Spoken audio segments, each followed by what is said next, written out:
Hi there, these comments are for MS, and I am Michael, the founder, owner, and the materials writer for all of your lessons at the 7-Step System to Pass the TOEFL IBT. And you completed Independent Writing Practice Test number 28.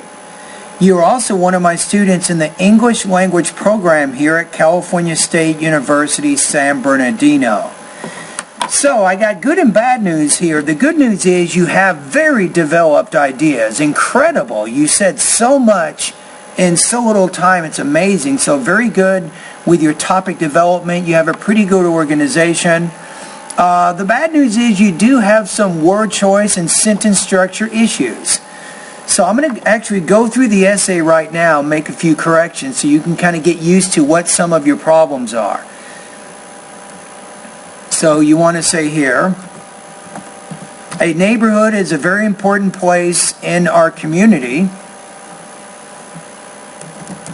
And maybe combine these two and say, and many people spend more time at home. Maybe period. When we're planning to see a movie, maybe put a comma here. Then you have one of the most common ways to do that is through entertainment. So I like what you're doing. You're starting off with some general ideas. And say building, you need a gerund here. Building a new movie theater nearby our community has some advantages, S, and disadvantages for the community. In my opinion,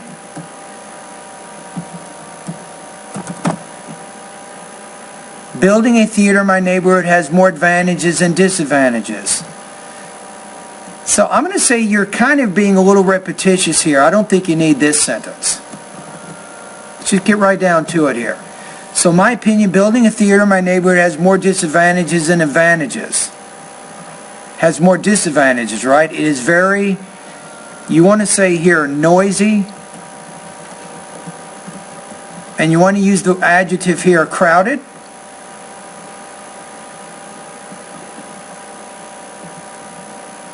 And maybe, and it affects people's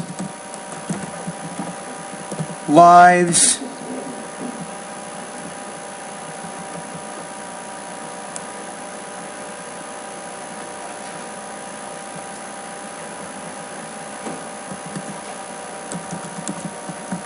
as people. I would say here,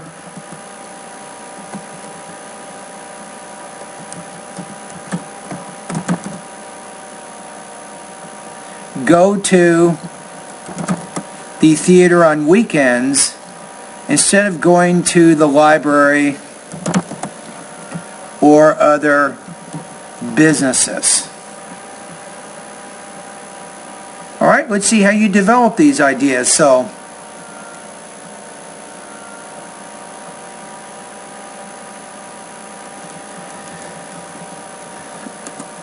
let's be a little more concise here. First,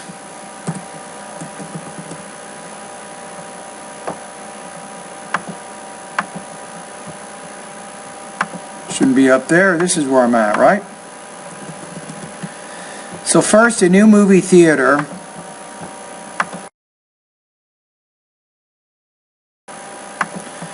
So a new movie theater in our neighborhood will cause, I'm going to say inconvenience. That way we use a noun. So we have a regular inconvenience, and how about crowds? Don't put a comma after although. That is a subordinating conjunction. Although the new movie theater is very fun. And entertainment, no, that's fun and entertainment have the same meaning, right?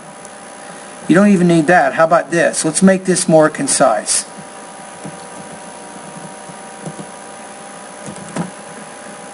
You don't even have to for most of the people, right? Although the movie theater is entertaining, you can't use but and although in the same sentence. That gives you a mixed construction. Although the new movie theater is entertaining, when people with their family and kids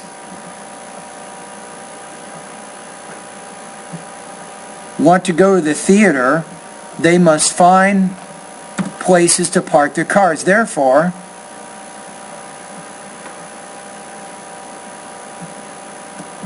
I would say there will not be any places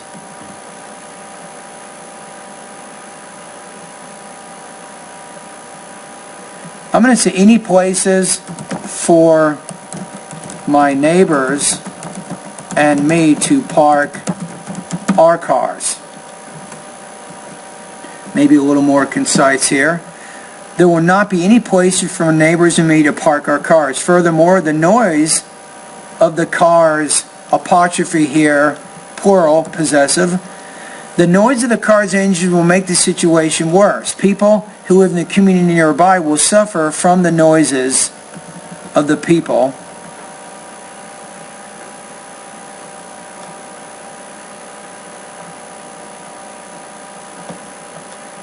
Moreover, people make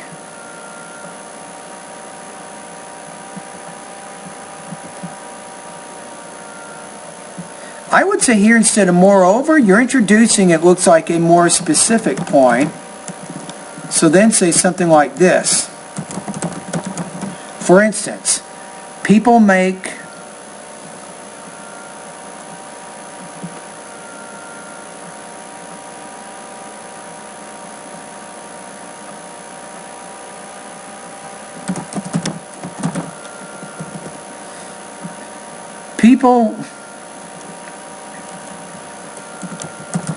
will make a lot of noise because they want to have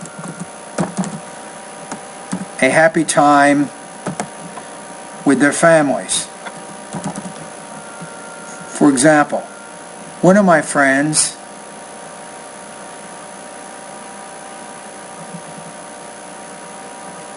I would say here complained about a new movie theater that was built, use passive there, you need a verb, so that was built in his neighborhood.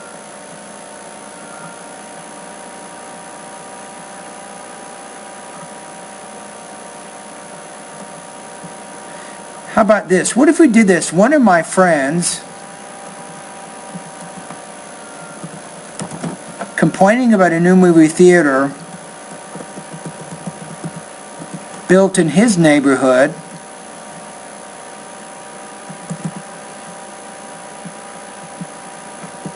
explained that they did not have a quiet day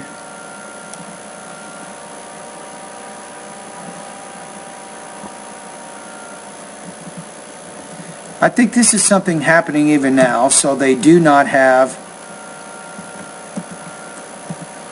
quiet days when they're at home to take some rest.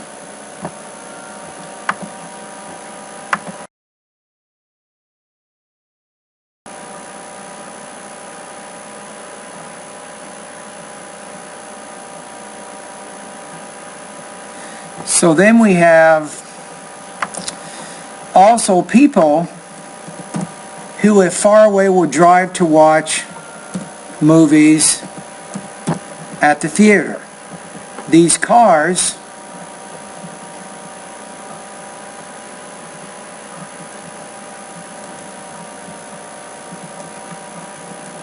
how about this influx of cars? I think you're saying a little too much here. Let's make this more concise.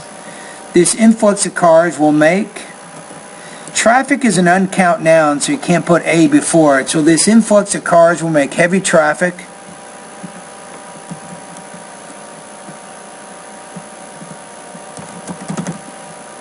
in the city.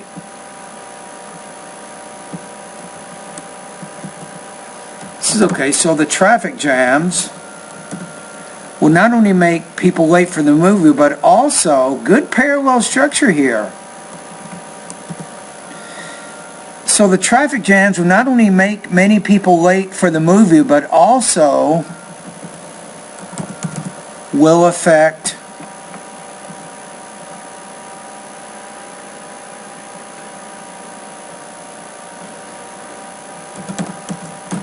the residents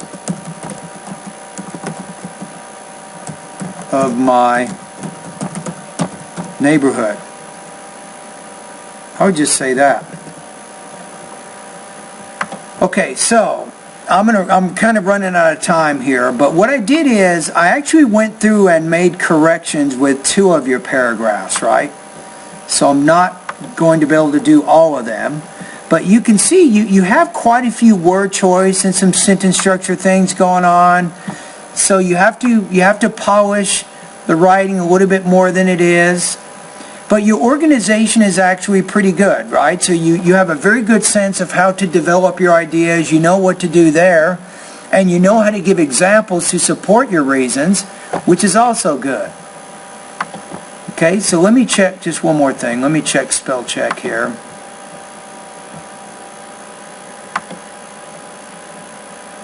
So neighbors.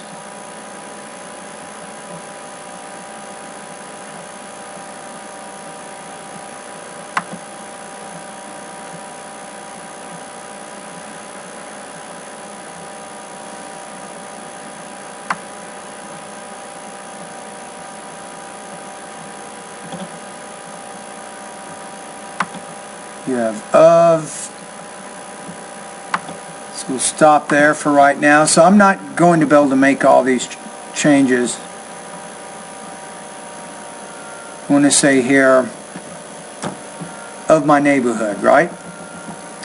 Okay, so now let's see what we got. Let's see how you're going to score on this practice test. All right, so let's take a look. You have things that you do well. You're very good with your organizing and developing ideas, but you probably will not score for TOEFL purposes in the 4.0 to 4.7. In the 3 area, I think here you have accurate but limited range of sentence structure and vocabulary. But even if you go down to 2, you have some problems with inappropriate word choice or word forms, a large number of errors in sentence structure and or usage. So to be honest with you, your score is kind of between the 2 and the 3 area. If I look at your organization and development, you're probably even in the 4 area. But if I look at your sentence structure and your word choice, you're probably in the 2 area, right? So I'm going to put you right now at about 3.0 out of 5. This puts you at 20 points out of 30 for this particular assignment. Now, for the purposes of our class, 3.0, this is going to put you at 76% on this assignment. So what do you do now? It's kind of complicated. I'm going to make a recommendation for you. I think you understand how to organize essays, but you still have to work out a lot of problems with your grammar. So what I'm going to recommend for the next month or so is go to the grammar part of my course, and what I would do is don't even take the pretest. Go through the lessons, beginning with lesson 1, lesson 2, lesson 3, and some of the lessons you understand better, other ones you have to study a little bit more, but I'd recommend start going through these grammar lessons as much as you can. And then one area you can also do for the long term, for the next maybe several months, depending on how much or how serious you are with improving your writing skills. Go to lesson 2, and this is grammar, writing grammar, and research exercises. So you're going to click on the link, go to grammar exercises, cancel here. This is where you can actually do a lot of your study for the next month or so. Start with sentence style. See all those things you can study. Then you can start with word choice. You got all those things. Wordy sentences, very big issue with your writing right now. And then you can go to grammatical sentences here. You see all that? And on and on and on. This is going to be really important for you. You might even start keeping a grammar journal, where as you study at these websites and you see new sentence structures that you're not familiar with, you can write them into your journal. That's a very active way to study, and it can improve your writing. All right, anyway, thank you for completing the assignment. I've enjoyed having you as a student so far. And again, your score here is 3.0 out of 5, 20 points out of 30, or 76 points out of 100.